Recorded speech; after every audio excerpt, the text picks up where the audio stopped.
welcome to Conquering Mount Scrapmore with Brenda. I'm Brenda and we're here today with another episode of Free Pattern Friday! Yay! Free Pattern Friday! Today we're bringing you a boxed butterfly.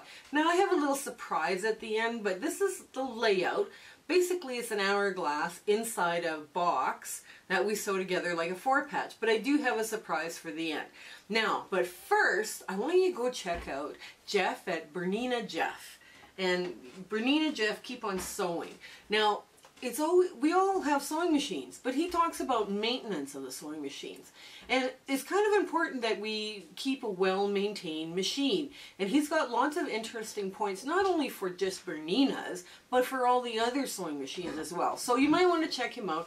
We're going to try and find those guys, those types of people too, because like I say, we have to keep these babies, these beautiful little babies, in good working order if we want to keep sewing. So go check him out. His YouTube channel is in the show notes below, along with our Facebook group that is growing rapidly, and wow, is there a lot of talented quilters there. We're all sharing pictures, and we're making use of the virtual sew rooms, and we're, you know, having a sew day 24 hours a day, 7 days a week. It's lots of fun. Yeah, but and we also have a Zoom sew link, a Zoom, Z-O-O-M, sew link in there for our monthly sew day for everyone. That's for the people that don't like Facebook and for the people who like Facebook. Everybody can join us there for a once a month sew date, and the dates are all listed in the show notes below. So you got to check out those show notes. One of the things I want to talk to you about is share, like, and subscribe. Comments helps drive our analytics, and we get more exposure, and that helps keep us making content. The other thing is, if your guild, or if you know of a guild that's having a hard time getting speakers, or is having a hard time financially because of the pandemic, tell them to do free speaking engagements. I mean, it's fun to go meet some amazing people that I have met at these sewing day, or the speaking engagements at these quilt meetings, and I'm always surprised. I get to stay for show and tell, because that's what I ask for, is if I can stay for show and tell. And the show and tells are amazing. So I'm learning lots, and I'm getting inspired by all the talented quilters out there. So if you get the chance, let the word out that we're doing these for free. So come on in, we got some very cute little sewing to do today.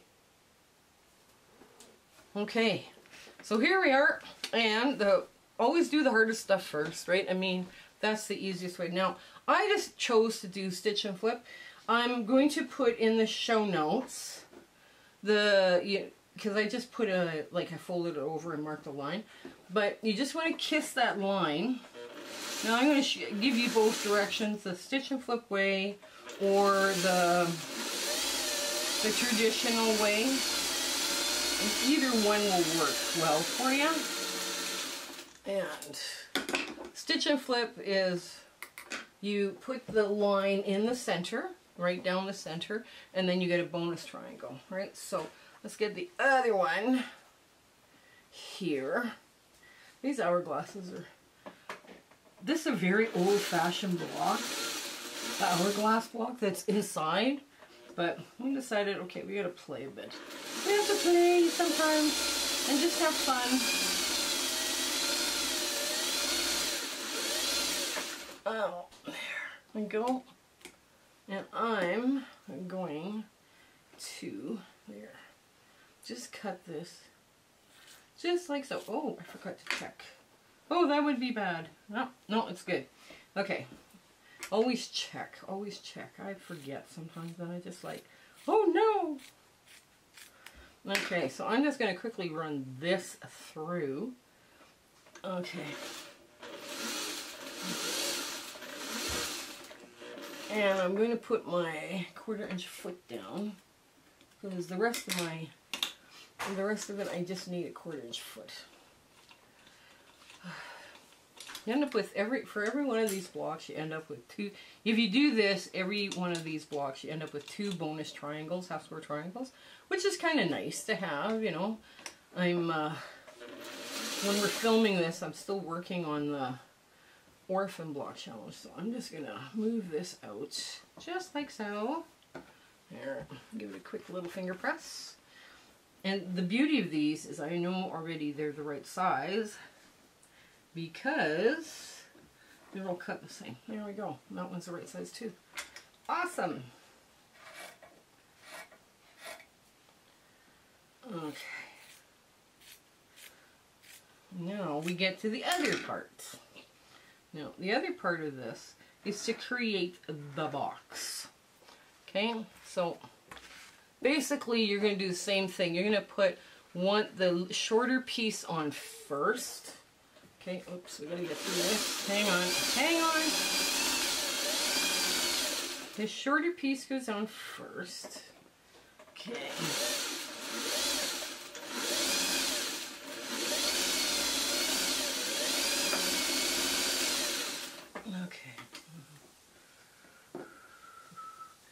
And you do the same thing with this. There we go. Yeah. All this gets pressed to the dark, by the way. This is a nice 12.5 inch size block. Okay. And I'm just finger pressing all of this down in place for now. Okay, and this one's next.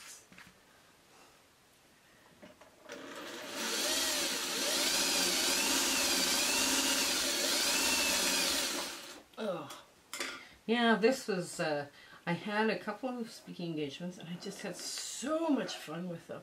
The ladies are so talented and they were so kind. It was just lovely. A lovely way to spend the day. Okay, there we go.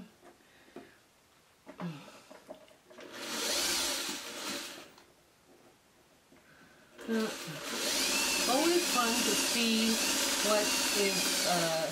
what other people find interesting too, right? Like, or inspirational. That's the other thing I love about doing what I do. Okay, so now I'm going to leave this one here and it goes here, but I'm going to start putting on the larger pieces just because I can. It's all one continuous line of sewing. Yeah. And when I was kicking around this idea, I'm looking at this very old block. I thought, hey, let's dress it up. So, we can, change the design element on it and, it's all good. Okay, there we go. And you don't have to change much because basically we just put it in a box. You can take any of these old style blocks or traditional block and put a box around it, Just when you're doing the box, I prefer, a symmetrical one, or you could do it like instead of doing it like a 4-patch method, because this is your block, right?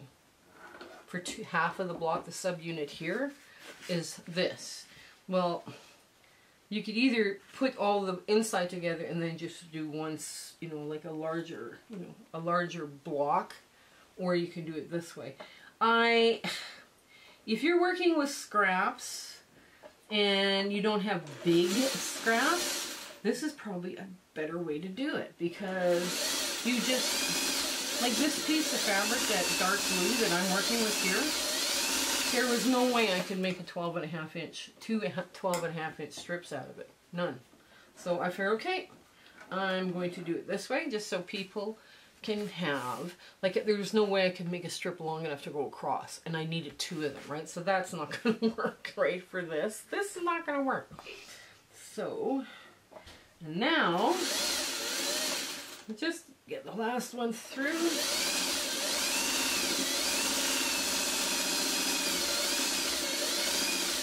Okay. Yeah. Okay, there we go. Now, I'm going to start sewing this one together. And the point you do have to match is this, where the dark is, right? So you kind of line them up. And then you hold that, pinch your finger. Because of course, they're not nesting. They're going in the same direction. Right? But that's okay. If you were using scraps, it would look great. You have all sorts of different lengths going on. I'll just get that one out. There we go. And I'm going to put it back to where it was. Okay, so now I'm going to sew these two together so I have a webbed block. So start it here in the center, and now I make sure that the darks match. They don't have a jog suddenly. Okay. And now to get the block off, I'm just going to run that other triangle through. Okay. Now, this block, okay, gets opened like this. Now, this one goes up, right, just like that. And this one goes down. Okay. So now, you line up your outside edge, and you just put a couple of stitches in, and then you make sure that your darks meet. Your darks are there, meeting in a perfect line. Yes, they are. And you sew that. Okay, now you get this lined up, just like so. Oops, there we go.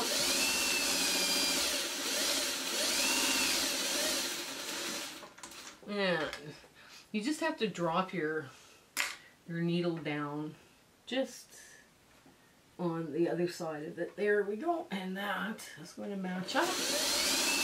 Now you can hold it or pin it. It's up to you. What you feel more comfortable with. And there we go. Now, I don't have a leader ender that I can run through right now. So, what I'm going to do is I'm going to open this up and I'm going to press this flat, and I'm going to show you a cute little trick that we're going to do. Okay, so I've got my iron and a little heating pad from June Taylor. Now, I love this little thing. So what I'm going to do first, I'm going to press the block flat. Make sure that I don't have any obvious, oopses or anything. I might as well press these while I got them here, these bonus ones, because I get accused of not pressing anything. I do press. Okay, so what I did is I took my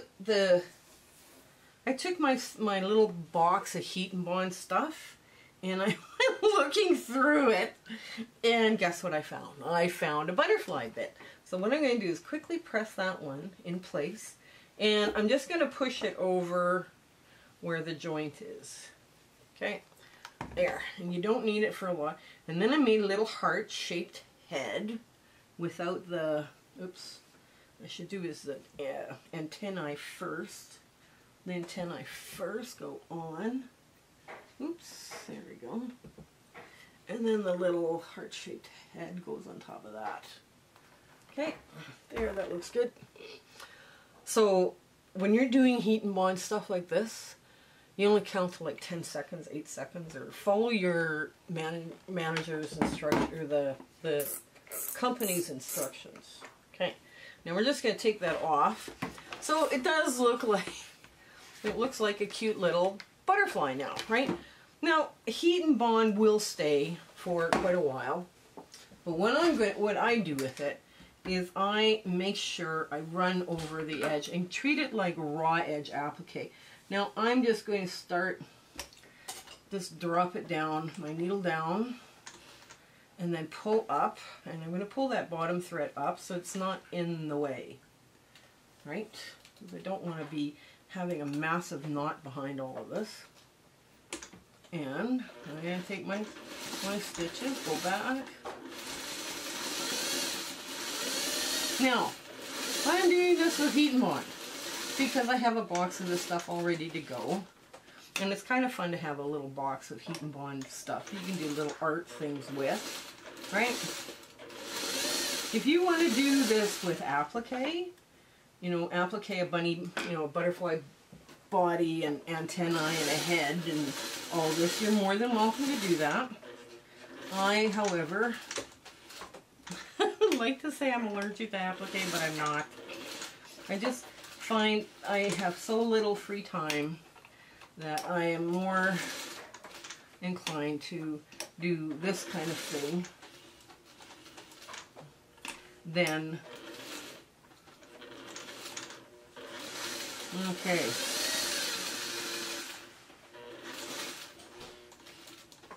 Okay, there we go. I'm gonna just give it a quick pivot around. I'm more inclined to do this kind of thing than I am to do applique. Now, for those that love to embroidery, you could do a real fine little antennae. You could do this, you know, a satin stitch, you know, for the body and the head. It would look lovely. But just to, you know, kind of give it a different look, just a different little feel to it. It's all good. There we go. And I'm going to go up one side.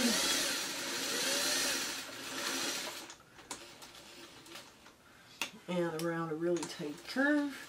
Now I decided to go with white thread. And I am, you know, it's not going to show up on this frosted, this stuff so much. But it does show up on the orange. And I'll show you a trick right at the end on how to get rid of the